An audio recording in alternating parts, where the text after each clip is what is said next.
Welcome back. With us over the phone, live over the phone, is His Excellency Ambassador Hussien Hareedy, former Assistant Foreign Minister. Good evening, Ambassador Hareedy. Good evening, Madam. How are you doing, sir? First of all, still talking about the aggressive airstrikes that are daily, continuously being grading the Gaza citizens in Gaza and almost all of the area there, and also at the same time entering almost a full year now. Genocidal war taking the lives of thousands and thousands of innocent, unarmed, innocent civilians, Palestinian civilians, most of them children and women. Lately, the United Nations condemned some airstrikes that has been launched over the West Bank and Gaza under the title Unlawful Airstrikes. They condemned it in the worst way. Now the international community is starting now to speak up and condemning these Israeli strikes and Israeli behavior openly. Do you see any change in the international community's stance? And how do you describe the situation now after 1 year of the genocidal crimes committed in Gaza? First of all, what we have been witnessing in the Middle East for the last 12 months is unprecedented since the establishment of the Jewish state Israel back in 1948. All the wars between Israel and the Arab countries on the one hand, and Israel and the Arab and Islamic resistance movements didn't last more than 55 days. And this war on all fronts that Israel has launched against Gaza, against the West Bank, southern Lebanon, the Houthis in Yemen, Syria, Iraq, and Iran, really has lasted more than that. And it's a game changer, or that's at least what the Israelis are looking for. And as the Israeli Prime Minister said a couple of days ago, the map of the Middle East will be changed after his war, multi-front war, would be over. When should we expect this war or these wars to come to an end? My take on it, not before the American presidential elections and the swearing in of the new American president, whether it would be Ms. Kamala Harris or the former American President Donald Trump. Speaking of former President Donald Trump, in North Carolina, in campaigning, he said that Israel ought to attack Iranian nuclear installations. So if the next American president would be Mr. Trump, I doubt very much if the Middle East would see in the foreseeable future or would see going back to normalcy. And by normalcy, I'm referring to the pre-October 7, 2020 situation in the Middle East. If Ms. Kamala Harris would be elected president, maybe there would be a minor change, at least tactically. Of course, on many occasions, Ms. Harris has spoken about her unwavering support for Israel's security and defended the principle that Israel had the right to defend itself. She has had some positive comments on the suffering of the Palestinians, something that has been lacking in almost all the statements by President Biden. But anyhow, we are, if I may quote a favorite American expression by the Biden administration, the Middle East is at an inflection point.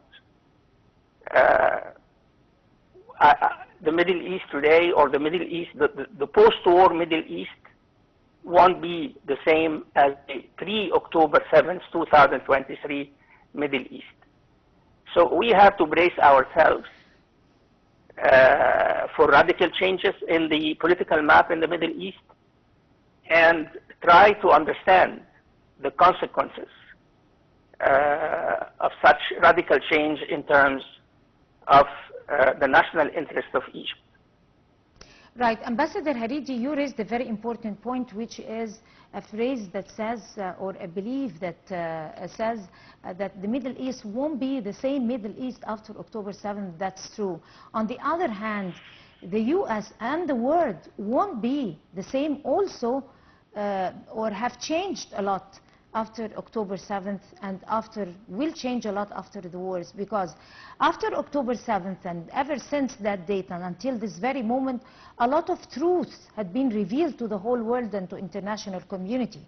A lot of stances has been changed by peoples of nations, and even Jews themselves in New York are defending justice and are taking a strong stance towards the genocidal crimes that are committed against the innocent civilians in Gaza and the rights that are being sieged from Palestinians. So do you agree or not with the concept of the change on all levels, not only in the Middle East, but on top of them is the United States itself, and the first step, or the first stop, may we call it, is the American elections that is going to be highly affected by what's happening in the Middle East, to the extent that it's going to affect the choice of a president by the people who are paying the taxes in the United States. This is going to affect their choice of the president. However, it's not going to be so different between both. But like you kindly mentioned, that if Donald Trump is taking over again, it's going to be a catastrophe. So if you like to elaborate. Well, first of all, the most important thing, yes, of course, you are right in saying that now, to a certain extent, and I would underline to a certain extent, we have witnessed changes in international public opinion vis-à-vis Israel. But the most salient part is, do these changes have an impact on either American policies or the Israeli aggressions going on in the Middle East? So far, this hasn't been proven true. So regardless of demonstrations on campuses of American universities in the United States, regardless of the demonstrations sometimes organized in various Western capitals, with all, of course, due respect to those who organized it and to those who participated in it, and out of principle and out of humanitarian considerations, I have to say, unfortunately, these changes haven't had any impact on the behavior or on the policies and the strategies of the Israelis. Maybe, let's hope, maybe with the, in case the American voters would elect Ms. Harris to be their next president, let's hope that the American strategy towards the Middle East would see some positive changes from the point of view, from the Arab point of view and the Palestinian point of view, in the sense that the new American administration would show more forceful actions towards these aggressive strategy adopted by the Israeli government right now. But having said that, we shouldn't be very hopeful as far as this point is concerned. Let's be realistic. Our expectations should not be sky high. The main question, speaking about the next American administration, one element, one important element that could weigh on the way the United States, the next American administration, would manage the situation in the Middle East is the Arab position. What's the Arab position? Today, I don't think that we can speak of an Arab position that has a bearing on the developments in the Middle East. Exactly. Of course, totally agree with you. But on the same line, let me take us to what you kindly also raised now, which is the Arab position or the Arab stance. As we see, or as we believe now, as we are witnessing fourth generation wars, and we are witnessing digitalization of almost every facet of our lives, and I mean the whole world have changed than 10 years or 20 years before. So talking about the Arab stance, we believe now that one of the strongest and the harshest types of pressure is the economic pressure. The money-wise, I mean, when money talks, there could be a lot of other languages that, and there could be listening. Also, people could be listening to what you're saying. So we have also witnessed President Abdel Fattah al-Sisi receiving the Emirati President Sheikh Mohammed bin Zayed over to Egypt, witnessing the graduation of the cadets of the military academy, a new batch, and like a spirit of solidarity, and also attending the launch of a huge mega project development property, Ras Al Hikma, which could be translated into an economic partnership between two Arab countries. Other Arab countries could also join. It is expected to happen so. So do you think that the Arabs are speaking a new language of pressure over the world and over the United States, that maybe this time the Western world could take heed and listen to us? I doubt it very much, ma'am. You still doubt it? Yes, ma'am. So with Hezbollah getting into the scene and striking also some parts of Lebanon, and Iran getting into the scene, how do you expect the coming months to unfold? Well, as far as Iran is concerned, we are expecting an Israeli retaliation in Iran. No one knows right now what are the targets that will be chosen by the Israelis, but the world is waiting, is expecting such strike. How far this strike would go? Would this strike elicit a response from Iran, as the Iranians have said a few days ago? That remains to be seen. As far as the American administration is concerned, and based on the latest statements by President Biden, I guess the Americans are trying to control, between commas, the Israeli reaction to the launch of Iranian missiles against Israel early this week. So let's wait and see, madam. But the situation in the Middle East is very risky.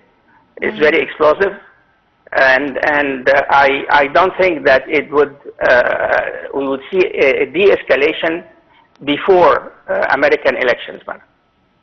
Okay, another important question that unfolds itself also, which is if what's happening is not going to change the heart or the mind of the United States or some Western countries or international community, which is already somehow changing, but do you think that it is not going to change the political situation or the political scene inside Israel itself, especially on a cabinet like the cabinet of the Israeli foreign minister?